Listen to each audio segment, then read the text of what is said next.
نحمده ونصلي على رسوله الكريم أما بعد فأعوذ بالله من الشيطان الرجيم بسم الله الرحمن الرحيم ولا تنكحوا ما نكح آباؤكم من النساء إلا ما قد سلف إنه كان فاحشة ومقتا وساء سبيلا حرمت عليكم أمهاتكم وبناتكم وأخواتكم وعماتكم وخالاتكم وبنات الأخ وبنات الأخت وأمهاتكم اللاتي أرضعنكم وأخواتكم من الرضاعة وأمهات نسائكم وربائبكم اللاتي في حجوركم من نسائكم اللاتي دخلتم بهن فإن لم تكونوا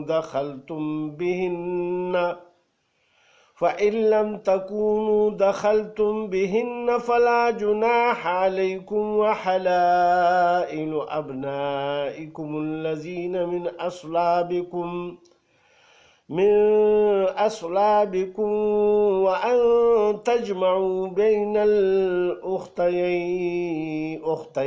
إلا ما قد سلف إن الله كان غفورا رحيما صدق اللہ العظیم۔ السلام علیکم میرے بھائی اور بہنوں، آج اللہ سبحانہ وتعالیٰ کی توفیق اور طاقت سے ہم سورہ نساء کی آیت نمبر 22 سے شروع کریں گے۔ اللہ سبحانہ وتعالیٰ مجھے صحیح بیان کرنے اور پھر عمل کی توفیق عطا فرمائے اور آپ کو بھی۔ ان آیات میں اللہ سبحانہ وتعالیٰ فرماتے ہیں وَلَا تَنْكِحُوا مَا نَكَحَ آبَاؤُكُمْ، اور نکاح میں نہ لاؤ جن عورتوں کو نکاح میں لائے تمہارے باپ، مِنَ النِّسَاءِ إِلَّا مَا قَدْ سَلَفَ، مگر جو پہلے ہو چکا ہے، یعنی ان عورتوں سے شادی مت کرو جن عورتوں سے تمہارے والد نے شادی کی ہے۔ مثال کے طور پر ایک لڑکی سے کسی کی والد نے شادی کی، یعنی نکاح کر لیا، اور پھر وہ والد اس کا مر گیا، تو جاہلیت کے زمانے میں یہ ہوتا تھا کہ وہ اسی ماں کے ساتھ پھر وہ کوئی بھی بھائی یعنی بیٹا شادی کر لیتا تھا، لیکن اس وقت کے اچھے لوگ جو تھے اس کو اچھا نہیں سمجھتے تھے، کیونکہ یہ شیطان نے ان کو یہ چیز بتائی ہوئی تھی کہ یہ جو ہماری عورت ہے یہ پرائی گھر میں اب کیسے جائے گی، لہٰذا اس کو اپنے گھر میں رکھنے کے لیے انہوں نے یہ طریقہ اختیار کیا تھا کہ کوئی بیٹا اس سے شادی کر لیتا، نکاح کر لیتا۔ تو اللہ سبحانہ وتعالیٰ نے حرام کر دیا کہ جس کے ساتھ تمہارے باپ نے نکاح کیا ہو تو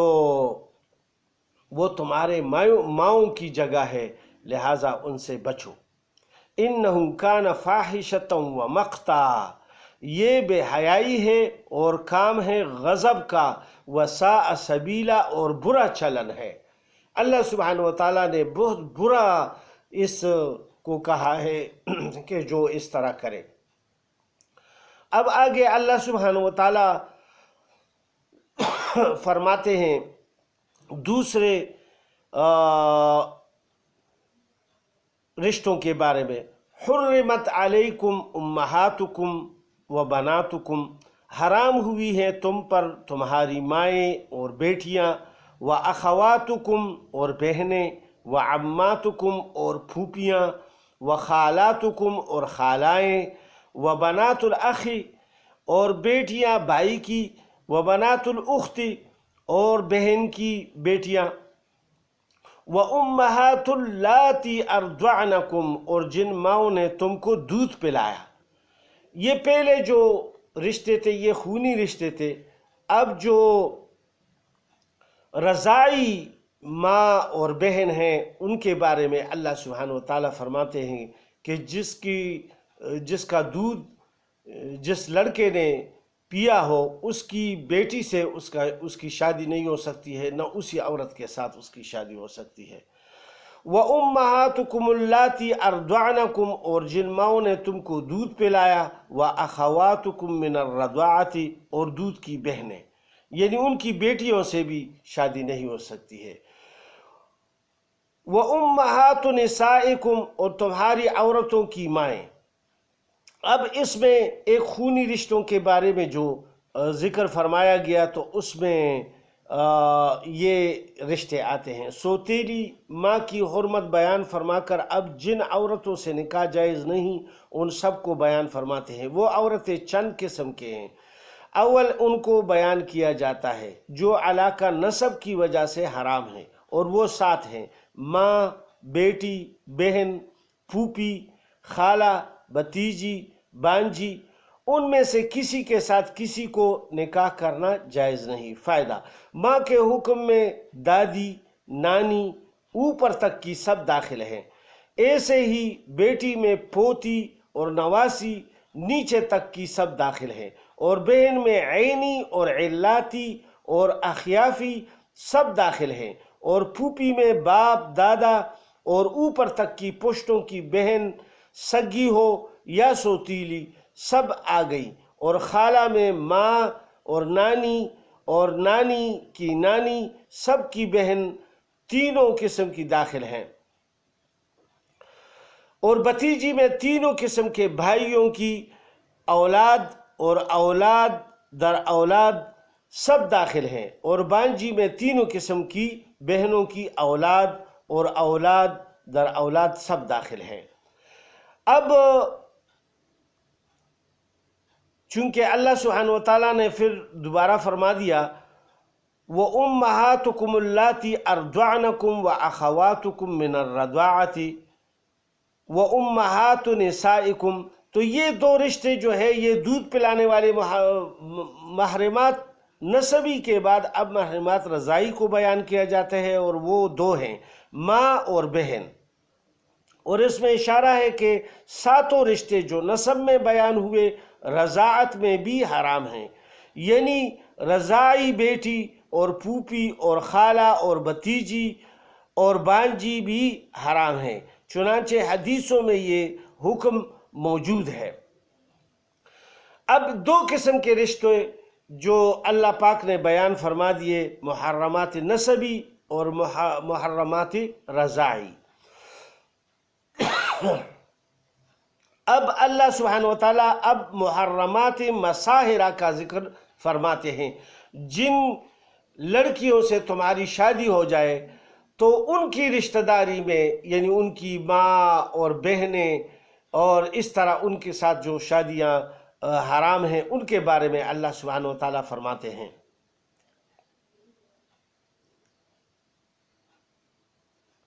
وَأُمَّهَاتُ نِسَائِكُمْ، اور تمہاری عورتوں کی مائیں، وَرَبَائِبُكُمُ اللَّاتِي، اور ان کی بیٹیاں جو تمہاری پرورش میں ہیں، فی حجورکم، جو تمہاری پرورش میں ہیں یعنی تمہارے گھروں میں ہیں، من نسائکم اللاتی، جن کو جنا ہے تمہاری ان عورتوں نے، دخلتم بہن، جن سے تم نے صحبت کی،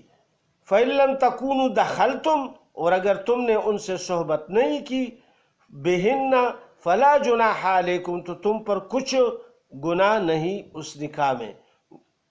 تو اس میں یہ بیان فرما دیا کہ جو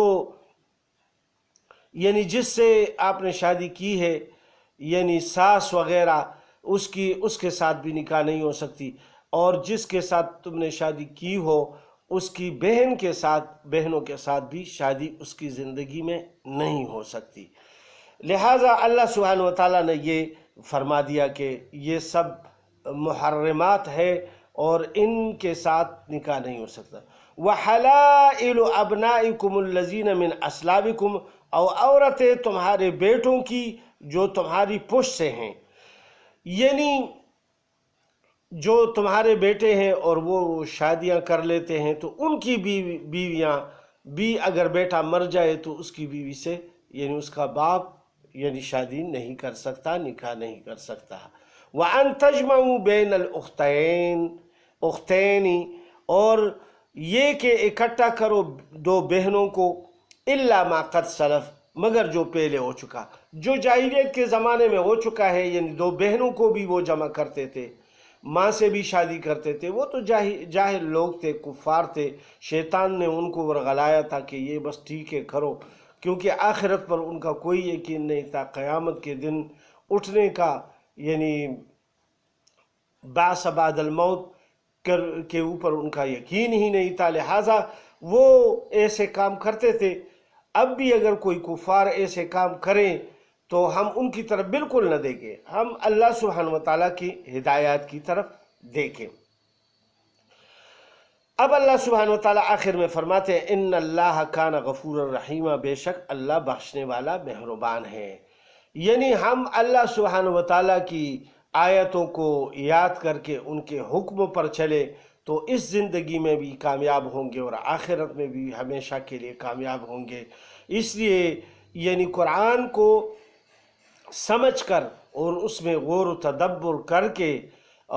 پڑھا کرے تو انشاءاللہ اللہ سبحانہ وتعالیٰ ہدایت نصیب فرما دیں گے، اور اللہ سبحانہ وتعالیٰ آخرت بھی ٹھیک فرما دیں گے اور دنیا بھی ہماری اچھی ہو جائے گی۔ یہ نہیں کہ میرے مقصد یہ ہے کہ اگر ہم حرام کھائیں گے اور بہت زیادہ پیسہ جمع کر لیں گے تو کیا ہوگا، وہ تو موت کے بعد رہ ہی جائے گا ادھر، بچے تو اس پر مزے کرتے ہوں گے لیکن عذاب تو اس آدمی کو ہوگا جس نے اس کو جمع کیا ہے۔ تو اس کی فکر کرنی چاہیے کہ حلال مال کما کر اپنے بچوں کو بھی کھلاؤ، خود بھی کھاؤ اور اللہ کے راستے میں بھی خرچ کرو۔ اس پر اللہ سبحانہ وتعالیٰ خوش ہوتے ہیں، اللہ کے نام پر بھی دیا کرو، اور حرام کی کمائی سے اپنے آپ کو بچائیں اور اپنے اولاد کو بھی بچائیں، اور اس طرح جن رشتوں سے اللہ سبحانہ وتعالیٰ نے منع فرمایا ہے ان سے خود بھی منع ہو جاؤ اور